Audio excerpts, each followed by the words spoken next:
ini harus saya putuskan, ini harus saya matikan. Kalau tidak dimatikan, kalau kita jalankan itu resikonya kita kesetrum di petugasnya dan pompa pun akan rusak, PLN pun akan meledak. Pokoknya hampir setiap tahun itu pasti ada.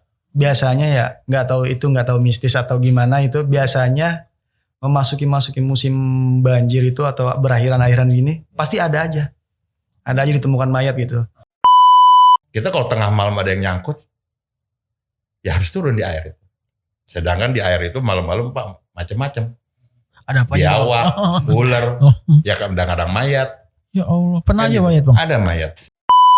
Kelihatannya di atas tenang, nggak tahu di dalamnya itu ada arus deras kan, hanyut. Tahu-tahu ada keluarganya atau dari SAR gitu laporan ada anak kecil hanyut atau ada.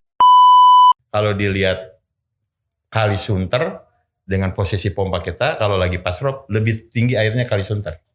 Gitu. Jadi ini sudah mulai ada tahun demi tahun peningkatan air rob itu meningkat.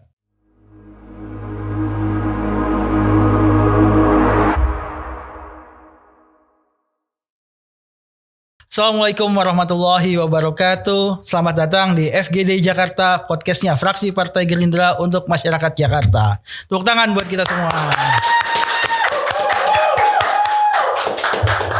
Ya, akhir tahun biasanya Jakarta sudah memasuki masa-masa sibuk di mana kita siap menghadapi musim penghujan. Jadi kita akan bicara terkait dengan persiapan musim penghujan. Kali ini sudah hadir di tengah-tengah kita ada dua narasumber kita. Yang pertama ada Bang Eri Iskandar, petugas penjaga pintu air Rawabadak Jakarta Utara. Tepuk tangan buat Bang Eri. Selanjutnya ada Bang Fajar Juli, petugas penjaga pintu Manggarai Jakarta Pusat. Tepuk tangan buat Bang Fajar. Ya, terima kasih ya Bang-abang berdua sudah hadir di FGD Jakarta. Hari ini kita mau ngobrol nih Bang, terkait dengan persiapan musim penghujan di Jakarta. Mungkin kita mulai dari Bang Eri dulu ya Bang. Menjelang musim penghujan di Jakarta, apa sih biasanya yang disiap-siapin sama teman-teman dari Dinas SDA, terutama untuk petugas-petugas di pintu air Bang? Untuk di kami kebetulan di pompa Sunter Timur 3 Rawabadak itu, sistem pompanya itu kan pompa waduk Pak. Jadi di situ kita ada rotary screen, genset, dan pompa. Jadi untuk menyiapkan kita di musim penghujan ini, dari mulai genset, rotary screen, dan pompa itu kita periksa setiap hari. Dari mulai oli, gemuknya, dan BBM solarnya itu. Jadi di musim hujan itu semua harus ada dan siap. Jadi kita bila ada trouble di tengah malam, kita udah siap. Nah untuk rotary screen yang tadi bilang itu untuk penyaringan sampah itu. Jadi sampah itu sebelum kita masuk ke pompa akan tertahan oleh rotary screen. Jadi diangkat secara otomatis, masuk konveyor, masuk ke penampungan. Gitu. Nah untuk stok BBM itu pastikan cukup karena genset kita ini berkapasitas besar. Jadi stoknya itu ada sekitar ribuan gitu. Untuk operasi sekitar bisa mencapai 50 jam. Sekitar 2 hari Bang. Untuk 5 hari. Untuk 5 hari. Ya, non-stop bisa untuk 5 hari gitu. Disesuaikan dengan kebutuhannya. Karena kan kita pakai PLN. Jadi yang intinya kalau kita di setiap banjir itu apa yang harus kita siapkan, teknisnya itu di pompanya, dan teman-teman juga harus speed badannya situ Pak. Jadi kami sebagai operator itu bagaimana totalitas kita ini menjaga Jakarta. Di tempat kita bekerja itu kita senyamannya karena kita bertugas di situ. Jadi kalau tempat kita nyaman, bekerja juga nyaman, dari peralatan-peralatan juga kita sudah tersedia, aman untuk bertugas-tugas gitu. Dan untuk musim hujan itu insya Allah untuk tahun ini kita siap untuk menghadapi musim hujan ini. Gitu. Nah, sekarang ke Bang Fajar nih. Bang, kalau di Manggarai sendiri, pintu air Manggarai, apa aja sih Bang yang ada dan kemudian apa aja persiapannya nih Bang menjelang musim hujan ini? Kalau untuk di pintu air Manggarai ya, jadi ya kita sih normal setiap hari kita untuk persiapan itu kita selalu siap. Kayak misalkan untuk contoh menghadapi musim hujan ini kita pasti melakukan servis atau penggantian oli pintu air. Jadi kan ada pintu airnya itu kan kalau untuk di Manggarai kan boleh dibilang peninggalan zaman Belanda ya Pak. Jadi untuk kalau untuk persiapan itu ya seperti pelumasan rantai-rantainya supaya siap menghadapi musim banjir ini, pengecekan semua oli-olinya, ataupun juga misalkan sampah-sampah yang menyangkut di jalur-jalur pintu air itu kita bersihkan juga. Dan juga kalau di Manggarai itu jadi kita ada kayak semacam untuk memberikan informasi kepada masyarakat. Jadi kita setiap jam itu kan kita mencatat ketinggian muka airnya. Jadi nanti kita berkoordinasi dengan pihak-pihak terkait. Biasanya tuh setiap musim hujan atau musim kemarau pun dari damkar, dari polisi atau DTNI itu pasti ada yang datang Pak. Gitu. Jadi mereka mengecek update lah ketinggian. Jadi sepanjang aliran Ciliwung itu baik dari Bendung Katulampa, Pos Pemantau Depok, Manggarai itu kita catat ketinggiannya untuk persiapan itu. Oh, oke. Nah, Bang, kan kita tahu ya kalau misalnya pintu air Manggarai ini kan berada di tengah-tengah kota Jakarta, dan tadi Abang cerita terkait dengan bahwa ini peninggalan Belanda. Iya. Ya, itu sejak tahun kapan ya Bang? Punya cerita-ceritanya Bang? Kalau berdasarkan sejarahnya sih ya, itu dibangun itu 1914, selesainya 1918. Jadi untuk Kali Ciliwung itu aslinya itu dia berbelok ke arah Berlan, yang ke arah Istana Negara. Sebelum 1914 itu mungkin dulu waktu zaman Belanda itu karena sering banjir di wilayah pusat-pusat kota ya seperti Gajah Mada atau Gunung Sahari, maka dibangunlah Banjir Kanal Barat itu dan pintu air Manggarai yang ke arah Banjir Kanal Barat untuk mengurangi beban yang ke arah Kali Ciliwungnya seperti itu. Oke. Nah kan memang kalau di Jakarta ini kan ada keistimewaan ya, ada satu kekhususan bahwa kota Jakarta sendiri dilalui oleh 13 kali, 13 sungai yang semuanya itu mengalir menuju ke Teluk Jakarta. Nah Bang, kita pengen tahu nih sih kalau misalnya bedanya antara pintu air Manggarai dengan pintu air Rawabadak nih. Rawabadak ini kan berarti di hulu ya Bang ya? Di hilir. Di hilir kali ya? Di hilir. Manggarai ini lebih condong untuk mengantisipasi di hulu ya. Itu ya. Nah, kalau perbedaannya itu seperti apa sih Bang? Kan kalau misalnya berarti kalau misalnya di Rawabadak juga terkait dengan aliran kalau banjir rob ya Bang ya. Ya. Itu seperti apa sih Bang? Kan karena kalau banjir kan berarti airnya misalnya ke kanan nih. Ya. Ini airnya ke kiri kan gitu loh. Itu gimana sih Bang selama ini biasa penanganannya gitu Bang? Baik. Jadi kalau kita ini bicaranya pompa ya Pak. Pompa itu kita ini kan yang tadi saya bilang ini Rawabadak itu pompa waduk Pak ya. Waduk itu kan penampungan dari pemukiman. Contoh misalnya waduk Rawabadak ini kan luasnya 8 hektar. Nah, catchment areanya itu 517 hektar. Nah, jadi dari 517 hektar itu airnya itu ditampung di waduk. Nah, dengan level tertentu yang sudah kita SOP-kan, nah kita pompa dibuang ke Kalisunter. Nah, dari Kalisunter menuju laut. Gitu. Itu untuk rutin tiap hari aja, kita itu setiap hari memompa 2 kali. Jam 5 pagi sampai sama jam 3 sore. Itu untuk normal kemarau. Gitu. Nah, kalau untuk musim hujan, Pak, kita mompa tuh bisa 9 sampai 8 jam. 8 sampai 9 jam itu. Nah, kalau hujannya intensinya besar, itu kita bisa 24 jam nggak berhenti pompa. Gitu. Nah, karena kalau bicara air rob, nah, air laut itu kan menahan dari hulu, Pak. Jadi air menurun berhulu, terus wilayah Rawabadak itu kan Cekung, Kecamatan Koja itu. Nah, dari catchment areanya kita di Rawabadak itu yang luasnya 517 hektar, yang tadinya itu tahun 94 dibangun dan operasinya tahun 96, itu di Rawabadak itu hanya pompa Rawabadak.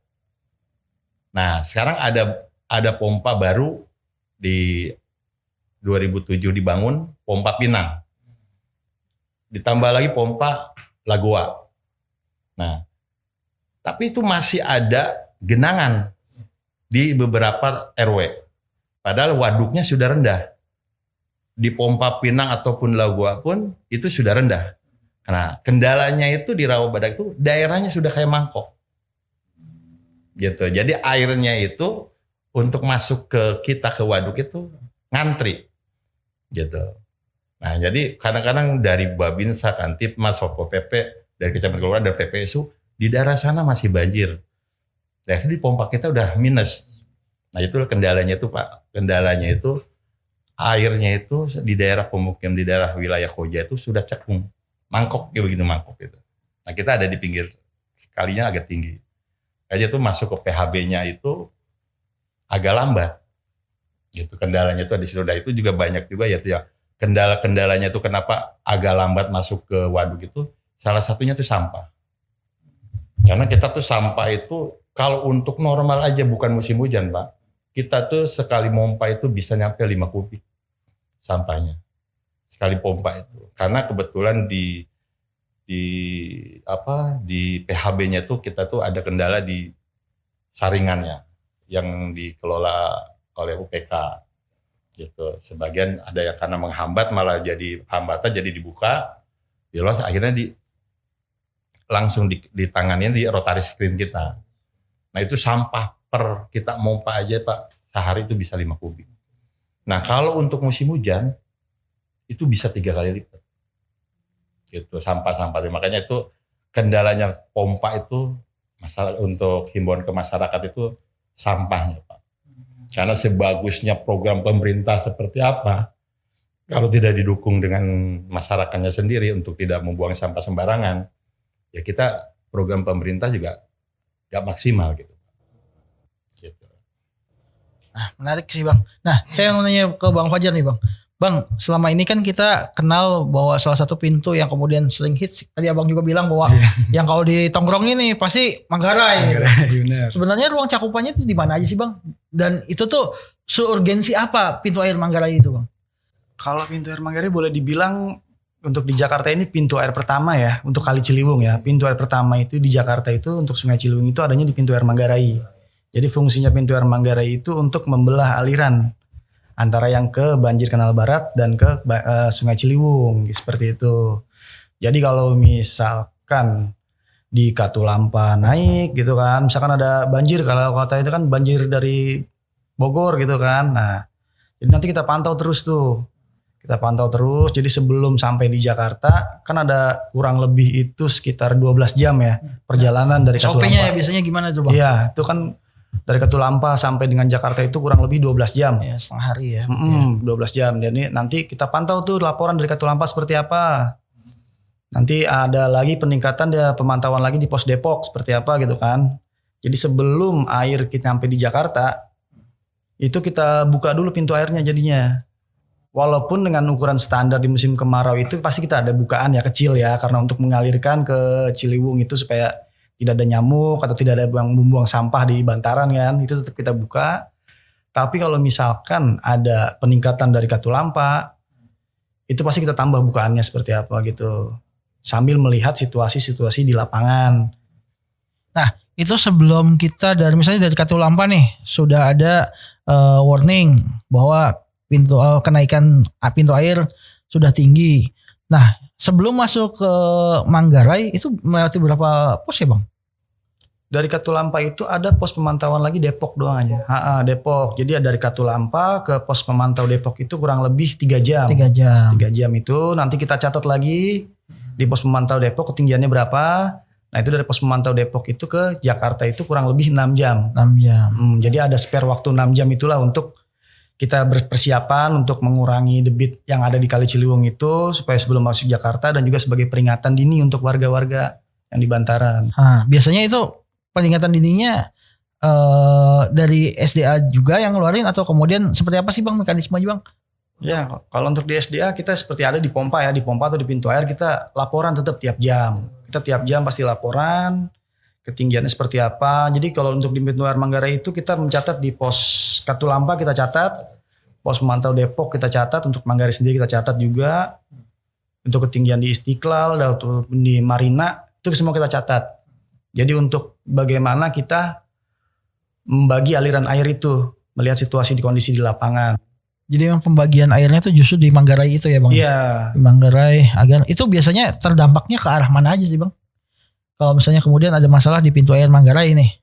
Terdampaknya ya biasanya kalau dulu-dulu ya misalkan kayak di daerah Rawajati, Bukit Duri seperti itu pasti ada dampaknya.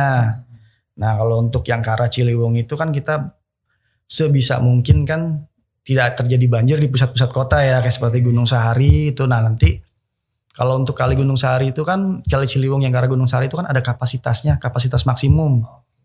Tidak sebesar dengan banjir Kanal Barat. Jadi kita berkoordinasi dengan pintu air Istiqlal ataupun pintu air Jembatan Merah itu ketinggiannya seperti apa. Nanti kalau emang kira-kira sudah tidak mampu, ya kita kurangin dulu gitu. Kita maksimalkan ke arah banjir Kanal Barat.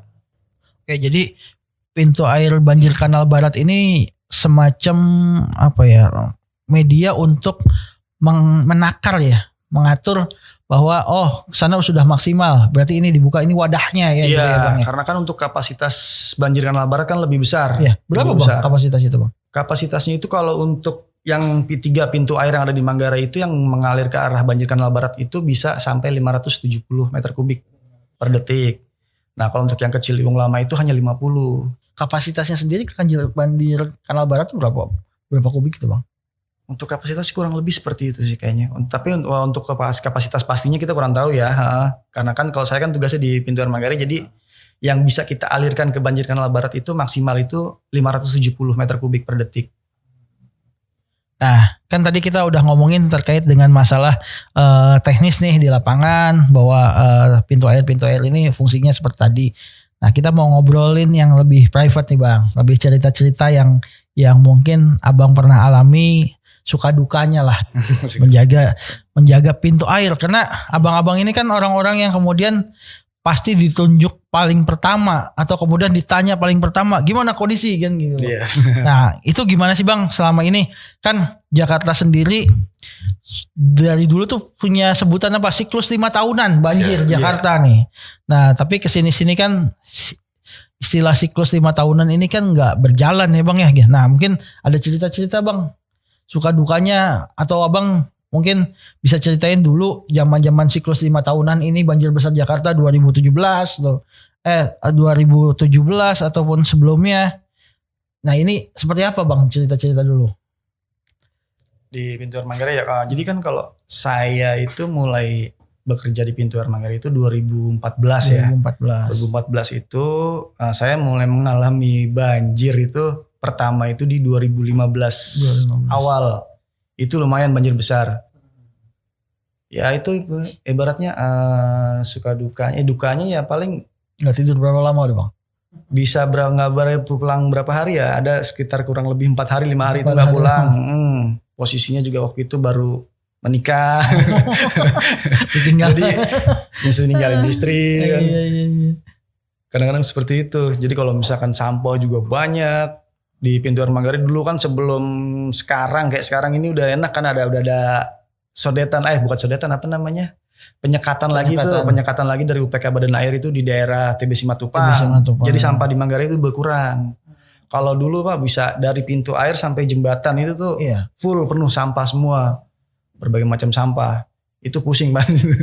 Nah biasanya ada apa aja tuh Bang di sampah-sampah yang kemudian nyampe ke Manggarai itu?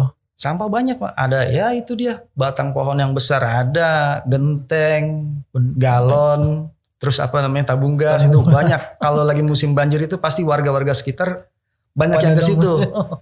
Pada ngambilin itu apa namanya, galon. apa namanya, tabung gas itu kan lumayan kalau dijual mungkin ya. Iya. Pernah nemu ular gak Bang? Atau ular pernah, ular mati pernah, ngeliat ular hidup juga lagi berenang pernah, sering. Masih bagus sih ekosistemnya kalau di Ciliwung situ sih, masih lumayan. Ya artinya memang juga binatang-binatang di situ juga masih banyak ya Bang. Mungkin masih banyak. Ngeliat hewan-hewan aneh gitu. Hewan-hewan aneh. Enggak ada sih Bang, kalau di situ paling ya ular biawak paling biawak yang gede juga ada. Oh iya. Oke. Nah kalau Bang Eril sendiri punya cerita apa Bang? Mungkin bicara pengalaman nih, mulai kapan kemudian di Badan Air dan apa aja yang udah dihadapin gitu Bang? Alhamdulillah pengalaman di pompa itu banyak banget. Jadi pengalaman saya di pompa itu ada 3 lokasi ya. Jadi saya punya pengalaman pertama awal itu saya tuh di pompa Sunter Timur Kodamar. Nah ada juga di pompa mobil bergerak, kita se-DKI kita bergerak. Di mana banjir kita juarakan. Yang ketiga ini saya terakhirnya di pompa Rawabadak. Saya cerita sedikit yang di pengalaman yang sedih itu saya di Kodamar dulu. Oke. Jadi emang yang tadi bicara banjir siklus 5 tahunan. Itu emang terjadi setiap 5 tahun. Jadi banjir tahun 96, 2002, 2007 dan 2014. Nah, di tahun 2015 itu bukan siklus 5 tahunan, tapi banjir tahunan. Itu di 2015 itu kita mengalami namanya banjir curah hujan ekstrim. Yang di tempat lain tidak banjir karena emang curah hujannya berfokus di Jakarta Utara. Itu curah hujannya itu di Kodamar sendiri 330 mm, di Pulau Gadung di hulu 300 mm, dan yang mendekati laut Rawabadak 300 mm. Itu hampir mendekati sama. Nah, kita 3 hari 3 malam pompa itu tidak berhenti. Nah, di situ kita pernah kedatangan masyarakat karena kita di wilayah militer. Pompa kita jalan terus dan di saat saya harus memutuskan di tengah malam, itu saya berkoordinasi dengan pimpinan dari setingkat rayon, kasih langsung kepala subbidang. Ini pompa harus saya matikan, Pak. Saya harus matikan di pompa. Karena kenaikannya itu bukan lagi per jam, tapi kenaikannya itu udah per menit. Itu batasnya udah tahap yang emergensi. Jadi normalnya aja harus minus 60. Nah ini kita udah plus 200. Nah itu normalnya kenaikan. Minus 60. Iya. Sedangkan kondisinya sudah plus 200. Nah banget ya. Di plus 200 itu Pak, kondisinya itu dinamo oli cooler pompa sudah mulai kerendam. Itu otomatis saya matikan sistem manual. Itu kita bekerja dengan taruhan nyawa. Jalan itu kita udah di air. Nah itu kita langsung cek genset tinggal kira-kira 15 cm. Kalau misalnya di PLN mati, saya harus anakan genset. Nah PLN itu gardunya itu sudah mulai kerendam. Kira-kira 15 cm sama. Nah, di situ saya catat pentingnya ini Pak. Untungnya pentingnya itu saya mencatat setiap menit kenaikan air, ketinggian air itu. Saya catat naik per menit saya catat ketinggian air. Nah, pas jam 3 pagi ini harus saya putuskan. Ini harus saya matikan. Kalau tidak dimatikan, kalau kita jalankan itu resikonya kita kesetrum ya petugasnya. Dan pompa pun akan rusak, PLN pun akan meledak. Kalau itu resikonya masyarakat pun rugi karena satu gardu di sana akan meledak. Saya hubungin PLN darurat, tolong dimatikan. Saya hubungin pimpinan, ya sudah kalau memang harus dimatikan, matikan. Karena air yang masuk itu lebih banyak daripada yang dikeluarkan. Gitu. Dan saya matikan, Pak. Saya matikan itu dalam waktu 5 menit langsung naik setengah meter. Itu komplek TNI Angkatan Laut tuh terendam. Nah, alhamdulillahnya di jam 6 pagi itu hujan berhenti. Nah, di situ kita banyak cacian lah dari masyarakat yang nggak paham.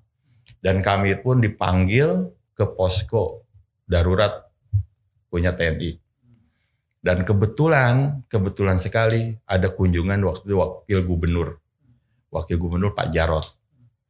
Saya di situ punya pengalaman sedih gitu ya. Kerja udah capek, 3 hari 3 malam tidak tidur, untuk berusaha untuk memaksimalkan pompa. Di situ ada, saya lupa dulu anggota TNI yang pejabatnya tuh, karena mungkin beliau juga tidak dapat informasi yang akurat, karena tidak ada koordinasi dengan kami. Kami juga ada koordinasi tapi secara pertemanan dengan anggota di dalam. Nah, kami itu dibilang operatornya tidur, nggak telat mompa, solar nggak ada lah, rusak pompanya. Nah, saya itu di situ merasa saya kerja udah totalitas. Nah, di situ kebetulan juga ada pimpinan kami. Ada kepala bidang dan kepala seksi. Nah, karena di situ kepala bidang dan kepala seksi itu ada ungkapan dari warga sekitar itu bahwa yang tadi dibilang operatornya nggak kerja, tidur apa gitu, sholat nggak ada. Bahasanya itu pokoknya memojokkan ke kita operator. Di situ saya gregetan gitu. Saya izin aja, bismillah aja ke pimpinan. Pak, izinkan saya untuk bicara. Waktu itu kepala bidang. Kamu mau bicara apa? Ini bicara kenyataan, Pak. Jangan sampai kita ini dibilang kerja tidak maksimal. Saya langsung angkat tangan. Izin, Pak. Yang tadi dibilang Bapak pimpinan TNI waktu itu bintang 1 bahwa operatornya tidur, tidak koordinasinya tidak ada, jadi pompanya rusak atau apa. Itu semua bohong. Itu informasi dari mana? Pompa saya matikan semua.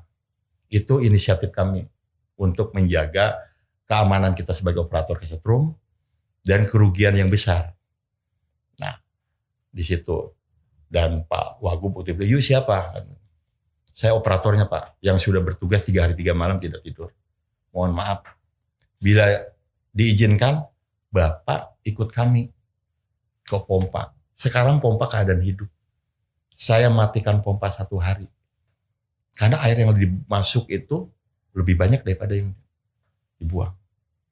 Jadi kalau pompa kami rusak, kita punya catatan. Bisa dilihat, ada historinya ketinggian air itu naiknya berapa. Alhamdulillah di situ Pak Wakil Gubernur itu Pak Jarod ngelihat semua. Emang kita sudah bekerja dengan SOP, sudah ada koordinasi, dan alhamdulillah di situ Pak Jarod itu memerintahkan pimpinan kita antara petugas dengan warga dan pimpinan TNI di situ harus ada koordinasi. Nah di situ alhamdulillah setelah ada Pak menyurvei langsung ke pompa, listriknya hidup tidak ada masalah, genset juga siap operasi, stok solar ada, pompa 3-3-nya bagus. Dan itu emang keputusan yang harus saya ambil karena untuk menjaga kerugian yang lebih besar. Dan alhamdulillah hujannya itu berhenti di situ, pompa kita jalankan lagi, hidup lagi, dan banjirnya di komplek TNI AL itu nggak mencapai mingguan. Seperti dulu nyampe 1 minggu, kita hanya 2 hari. 2 hari itu udah kering di situ. Ya alhamdulillah dengan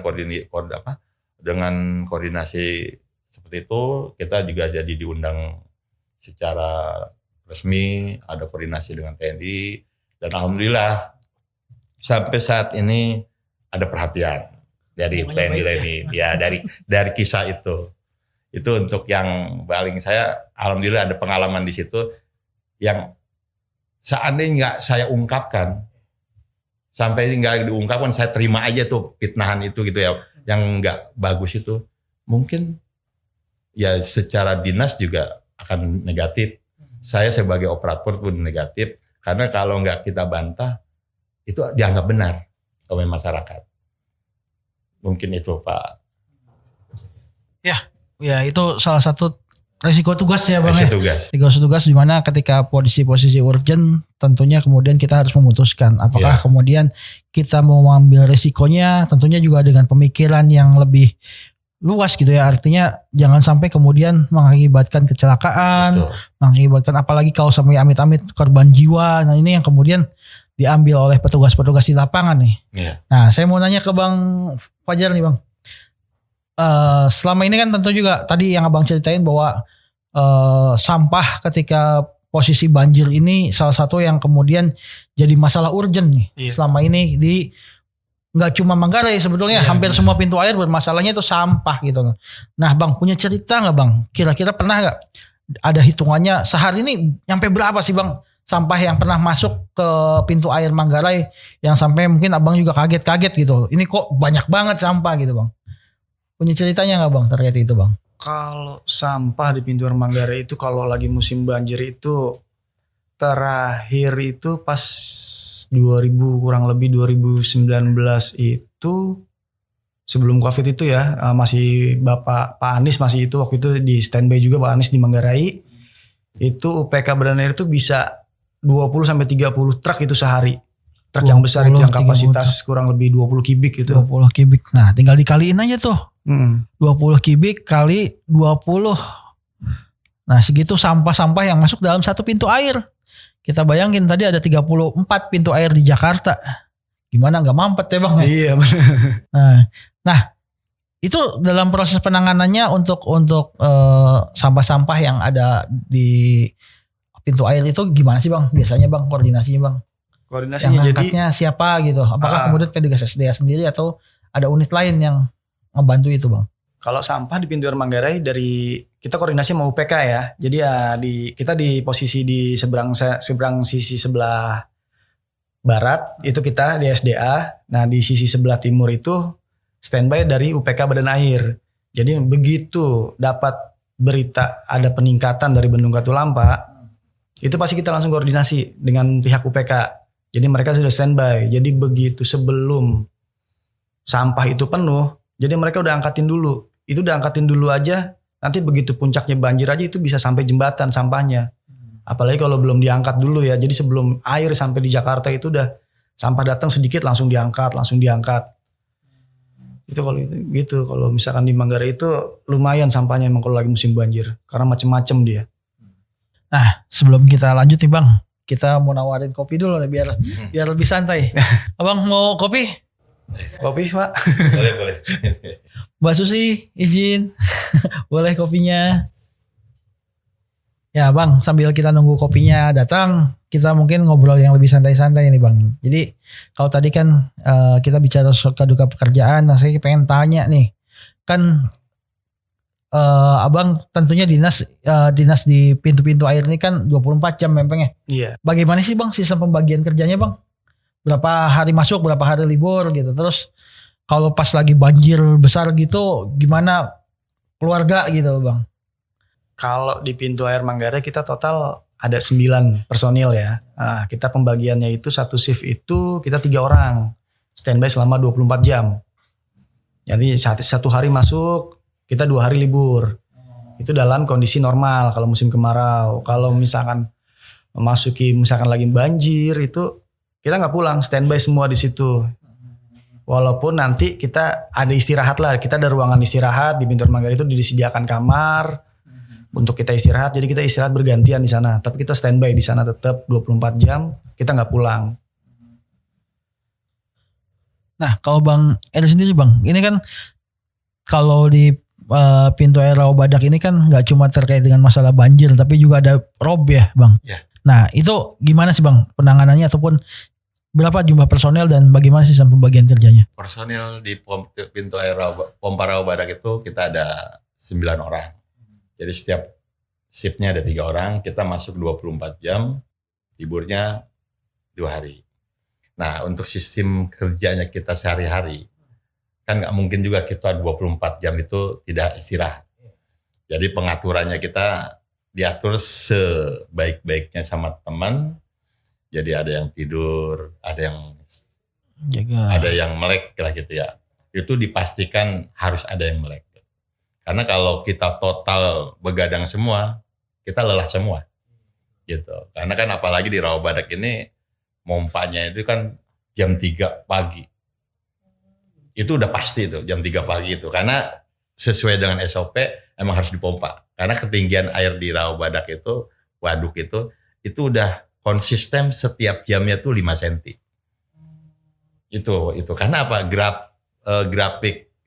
Gravitasinya air laut itu udah kebaca gitu. Jadi air laut naik pasti masuk tuh ke waduk. Itu pasti naik, ada air balik gitu. Ada air balik. Makanya kita harus istirahat. 1 orang tidur, nanti 2 orang melek, nanti jam berapa bangun gitu. Itu udah itu hal yang begitu tuh harus kita yang kondisikan.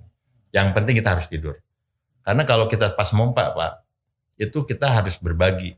Ada yang satu di bagian operasi pompa panel, ada di bagian rotary screen. Karena kita kalau untuk mengoperasikan ngandalkan rotary screen tombol itu nggak bisa. Karena sampah itu nggak maksimal langsung masuk ke konveyor. Ada yang nyangkut. Kita kalau tengah malam ada yang nyangkut, ya harus turun di air itu. Sedangkan di air itu malam-malam Pak macam-macam. Ada apa aja? Biawak, Bang? ular, ya kadang-kadang mayat. Ya Allah, pernah Kan aja itu. mayat Bang. Ada mayat di situ. Jadi itu ya kalau tadi bicara mistisnya itu, ya ada aja lah namanya di boleh kita tuh, Bang. 24 jam. Sedangkan kita kadang-kadang meleknya sendiri yang 2 tidur, itu ada aja Pak. Gitu. Jadi harus kita itu di pompa itu ya macam-macam Pak, untuk cerita-cerita yang kayak gitu kan. Jadi kalau harus standby 24 jam itu ya nggak mungkin. Kita harus istirahat. Karena untuk menjaga tiba-tiba hujan, yang tadinya bagian tidur ya harus melek. Bangun, kerja. Karena memang hujan. Kalau kita kerja sendiri nggak bisa. Gitu Pak. Berarti Abang di Rawabadak tuh sejak tahun berapa Bang? Sejak tahun 2019. 19, berarti kalau hitungan sekarang sekitar udah 6 tahun, 7 tahun ya, 7 tahun. Tuh tadi kalau terkait dengan mayat dari 7 tahun itu udah berapa mayat Bang? Udah ada mayat, saya di situ mau 7 tahun itu udah 3. Udah 3 mayat. Udah 3 mayat, ada yang perempuan, laki-laki, anak bayi Ya Allah. di situ. Dengan kasusnya macam-macam. Nah, Nah gitu. oke, sebelum kita ngobrol lebih seru lagi nih, kopinya datang Bang. Ya, Kita minum siap. kopi dulu. Silakan sambil dicicipin kopinya Bang. Nah. Silakan sambil diminum dulu Bang. Ya.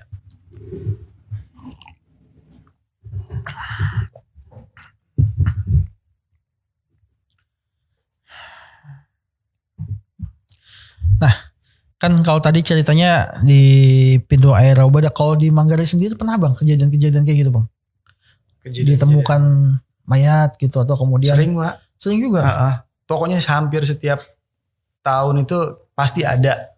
Biasanya ya nggak tahu mistis atau gimana, itu biasanya memasuki musim banjir itu atau berakhiran gini pasti ada aja ditemukan mayat gitu. Entah itu bulan November apa Desember, pasti setiap tahun pasti ada mayat nyangkut di situ pasti.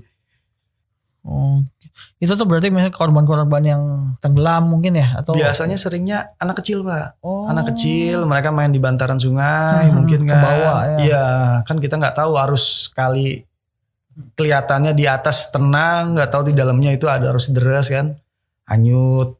Tahu ada keluarganya atau dari SAR gitu laporan ada anak kecil hanyut atau ada apa gitu. Nah, Abang sendiri punya pengalaman berkesan gak Bang selama bertugas Bang? Berarti di Manggarai dari tahun 2014. 2014. Nah, dari tahun 2014 sampai 2025 ini ada pengalaman-pengalaman yang berkesan gak Bang selama jaga tugas? Pengalaman berkesan ya paling kalau di Manggarai itu jadi kita bisa ketemu gubernur sering ya. Apalagi kalau lagi musim banjir itu dari zaman Pak Ahok, Pak Masih Jarot, tolongin ya. Pak Anies, ketemu mulu. Karena kalau kayak Pak Anies aja dari 2000 berapa kan pokoknya semenjak Pak Anies menjabat itu, jadi untuk di pintu air Manggarai itu kita dibikin untuk di lantai atasnya itu disediakan ruang rapat dan juga kamar Pak Anies untuk istirahat. Jadi biasanya kalau Pak Anies itu kalau lagi banjir itu standby-nya pasti di situ Pak. Jadi untuk istirahat. Jadi emang nungguin ya di situ Iya, ya. ditungguin mulu sama Pak Anies dulu. Nah, selama ini mungkin abang-abang juga ada masukan-masukan buat masyarakat nih terkait dengan persiapan menjelang musim penghujan nih. Mungkin siapa dulu yang nanti mau ngasih masukan? Apalagi kan kalau misalnya Jakarta ini kan ya tadi Bang, ada 3 aspek nih Bang. Iya. Pertama bicara curah hujan, bicara hujan kiriman, sedangkan di pesisir juga kalau tengah bulan air rob gitu lah. Mungkin masukan-masukan ataupun saran buat masyarakat nih Bang. Siapa dulu? Mungkin silakan. Baik. Bang Eri. Bang. Kalau untuk himbauan untuk masyarakat, yang penting itu bantu kami untuk meringankan tugas. Salah satunya itu adalah sampah. Karena sampah itu sangat berpengaruh untuk pompa kami. Dengan peralatan-peralatan kami itu, bila sampah sampai nyangkut ke rotary screen, impeller pompa, itu akan macet. Dan itu akan mempengaruhi pengendalian banjir itu sendiri. yang tadinya kita bisa beroperasi pompa maksimal 3 pompa, karena ada sampah masuk ke dalam pompa, kita hanya 2 pompa. Dan itu harus dikerjakan paling nggak 2-3 hari untuk bongkarnya itu kan, karena pompa besar.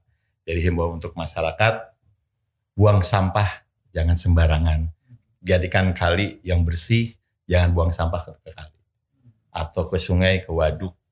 Gitu. Karena sampah itu, program pemerintah sebagus apapun, kalau tidak didukung oleh masyarakat, tidak buang sampah sembarangan, itu sia-sia dengan nilai yang besar juga. Terima kasih. Kalau Abang sendiri ada saran nggak Bang? Ini kan Manggarai ini salah satu yang selalu jadi bisa dibilang primadona ya Bang ya. Kalau musim hujan ini selalu pintu air Manggarai ketinggiannya berapa, kemudian sampahnya. Nah, kira-kira apa yang mau Abang sampaikan ke masyarakat terkait dengan penanganan sampah atau penanganan di pintu-pintu air ini Bang? Kurang lebih sama sih kayak Pak Heri ya. Masalah utama banjir itu pasti sampah. Selain banjir kiriman itu ya, curah hujan yang tinggi itu sampah. Kalau untuk di pintu air Manggarai itu, kalau sampahnya menumpuk itu bisa menghambat aliran air, karena kan di pintu air Manggarai itu kan ya boleh dibilang bangunan pintu airnya itu peninggalan zaman Belanda, walaupun sudah direnovasi ya, walaupun ada pergantian partnya, tapi kan itu kan peninggalan Belanda. Jadi kalau misalkan banyak sampah itu bisa menghambat aliran air yang ke arah Ciliwung atau ke arah BKB, itu jadi terhambat seperti itu. Jadi kalau bisa ya ditingkatkan kesadarannya lah untuk bisa membuang sampah. Di Jakarta juga kan tempat-tempat sampah kan banyak. Jadi buanglah sampah pada tempatnya sih, jangan ke sungai lah. Seperti itu. Nah, saya mau tanya juga nih Bang, kan ini sebagai peran lembaga legislatif di pemerintahan ya, mungkin ada saran-saran apakah kemudian kita salah satu fungsi DPRD ini kan kemudian bicara budgeting ya. Nah, saya mau nanya untuk perlengkapan sendiri Bang, di setiap pintu air di Jakarta ataupun di tempat-tempat Abang berdinas hari ini, apakah sudah layak atau kemudian memang perlu ada pembaharuan terkait dengan perlengkapan yang hari-hari jadi tanggung jawab Abang gitu. Gimana tuh Bang? Ya, untuk peralatan piket atau peralatan kerja di kami, alhamdulillah sudah disiapkan. Jadi kalau untuk saran pimpinan, ya kita lebih ke yang sudah baik, jadi lebih baik lagi aja. Jadi operator itu bagaimana dia bertugas, karena emang harus didukung dengan peralatan. Jadi kalau peralatannya siap, kami juga pasti siap. Kan gitu. Bang Fajar, mungkin ada masukan-masukan atau terkait dengan personal. Beberapa podcast sebelumnya kita ngobrol terkait dengan jumlah personil, apakah kemudian cukup di pintu air ataukah perlu ada pertambahan lain Bang? Kalau untuk pintu air Manggarai sih alhamdulillah ya cukup, dan prasarananya juga lebih dari cukup. Selalu diperhatikan sama pimpinan ya kalau untuk pintu air Manggarai, seperti perlengkapan kayak untuk kebersihan sehari-hari, untuk pemeliharaan pintu air, itu selalu pasti diperhatikan. Apalagi untuk di Manggarai itu kita disediakan kayak kamar lah, karena kan tempat kerja kita itu di pintu air Manggarai itu kan semacam kayak rumah kedua. Nah, para pimpinan itu juga alhamdulillah memperhatikan. Di Manggarai kita dibikinin kamar, ada kasurnya, ada AC-nya, alhamdulillah itu untuk istirahat udah lebih dari cukup. Nah, dengan sekarang tren hari ini nih Bang, kemungkinan musim hujan tahun ini apakah kemudian ini siklusnya akan besar atau enggak Bang? Menurut Abang pengalaman ya gitu. Ngelihat kondisi hari ini kan ya, setahun ini nih kan sebetulnya agak aneh gitu ya. Yeah. Musim kemaraunya pendek nih Bang gitu. Hampir tiap bulan ada hujan. Nah, Abang ngelihatnya gimana di akhir-akhir bulan ini? Karena biasanya akhir bulan menjelang awal tahun ini kan hujan di mana-mana nih Bang. Kalau ngeliat trennya hari ini, Abang lihat sebagai penjaga pintu air, ini bagaimana Bang? Ngelihat ke depannya nih. Ke depannya sih ya biasanya sih emang kalau namanya musim banjir itu kan biasanya ya Januari, Februari itu puncaknya ya. Cuman kalau tahun ini emang rada aneh sedikit ya, lebih tiap bulan pasti ada. Makanya kita sih antisipasi sih kita standby terus di Manggarai untuk kalau untuk updatean hujan gitu kita koordinasi terus dengan BMKG gitu. Jadi ya mudah-mudahan aja sih tidak terlalu besar lah ya hujannya ya, karena kan setiap bulan kita udah hujan terus. Mudah-mudahan bisa teratasi lah. Amin. Bang, saya mau nanya nih, kan abang sebagai petugas pintu air di Rawabadak tentunya juga kan terkait dengan banjir rob nih bang ya. Iya. Nah tentu kan abang juga merasakan apakah kemudian ketika banjir rob dari tahun ke tahun ini apakah ada kenaikan gitu. Karena ini juga terkait dengan rencana pemerintah pusat nih bang, yang akan membangun giant sea wall atau pembatas di sepanjang pesisir Laut Jawa. Nah kita pengen tahu nih, apakah kemudian abang sebagai petugas merasakan bahwa ketika banjir rob ini dari tahun ke tahun tuh ada kenaikan atau enggak bang? Baik, jadi untuk bicara banjir rob, ya kebetulan kami ini posisi pompa Rawabadak itu tidak jauh dari laut lah, kira-kira kurang lebih sekitar setengah kilo lah ya. Dari Rawabadak itu nggak nyampe 1 kilometer kayaknya, kurang lebih lah ya, kurang lebih. Jadi kalau pasang yang setiap hari aja kita bisa paham itu kenaikannya berapa. Tapi yang robnya itu yang per 2 apa 3 bulan gitu ya, kita bisa ngelihat kondisi air rob itu tinggi karena kan ada kolakan outlet pompa itu dari pompa Rawabadak itu yang normalnya tuh biasanya di bawah balokan beton. Nah ini tinggi Pak. Nah dilihat di Kalisunter itu kelihatan. Itu emang air rob itu semakin tahun itu bertambah. Ya biasanya kan rob itu kan kadang-kadang di pagi hari, kadang-kadang di sore, kadang-kadang di malam. Makanya itu kalau dibilang rob itu ada peningkatan, ada penurunan tanah atau lautnya meningkat, itu terjadi. Itu ada peningkatan ada. Karena kami ngelihat di situ setiap kita bertugas dari waktu demi waktu ke sini saya kurang lebih 7 tahun, itu ada yang paling tinggi itu udah mau mencapai kalau posisi kita berdiri karena untungnya itu ada beton kolakan itu hampir limpas kira-kira sekitar 20 cm. Kalau misalnya mungkin 2 atau 3 tahun lagi mungkin akan bertambah gitu. Karena posisinya itu kita di bawah tuh di jalan itu kan, dari posisi jalan inspeksi itu kita turun. Makanya dulu tuh jalan inspeksi itu kan ditinggikan sekitar kurang lebih 1,5 meter. Nah itu udah berapa berkali tuh peninggian. Jadi kalau dilihat Kalisunter dengan posisi pompa kita kalau lagi pas rob lebih tinggi airnya Kalisunter. Gitu. Jadi ini sudah mulai ada tahun demi tahun peningkatan air rob itu meningkat. Ya artinya ini hal yang kemudian harus diawasi dan tentunya juga sering dievaluasi ya bang, ke depannya biar kemudian jangan sampai kemudian cerita-cerita ataupun prediksi-prediksi terkait dengan ketinggian muka air laut di Jakarta, khususnya dengan daratan di Jakarta yang semakin lama semakin rendah, ini jadi masalah ke depannya gitu ya. Nah, kalau Bang Fajar, Bang, kan selama ini kita tahu lah pintu air Manggarai ini kan terkait dengan hujan ataupun volume air yang muncul dari hulu ya, dari Katulampa. Intensitasnya setiap tahun seperti apa sih Bang? Gitu. Apakah kemudian menaik atau kemudian memang ya stagnan aja segitu gitu setiap tahunnya gitu? Kalau saat ini sih ya, untuk saat ini ya dengan udah aktifnya itu Bendung Sukamahi sama Bendung Ciawi ya, lebih terkendali ya kalau untuk airnya yang ke arah Jakarta ya. Nggak pernah seperti kayak beberapa tahun sebelakang itu bisa, kalau kita dapat laporan dari Katulampa itu bisa sampai siaga 1 sampai di atas 200 cm di sana.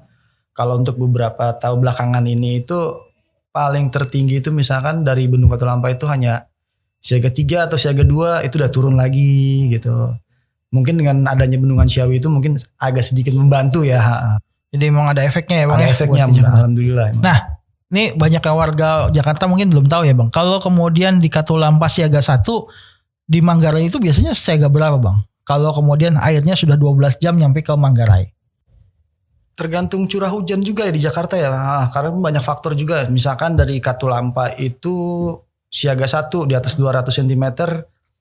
Dan di Jakarta pun misalkan kondisinya kita kosongkan, sudah kita bikin serendah mungkin level airnya, dan juga di Jakarta itu nggak hujan, itu bisa kita tahan mungkin di siaga 2 aja mungkin untuk di pintu air Manggarai. Tapi kalau misalkan kayak 2000 terakhir itu terbesar itu yang pengalaman saya yang dapat info itu 2013.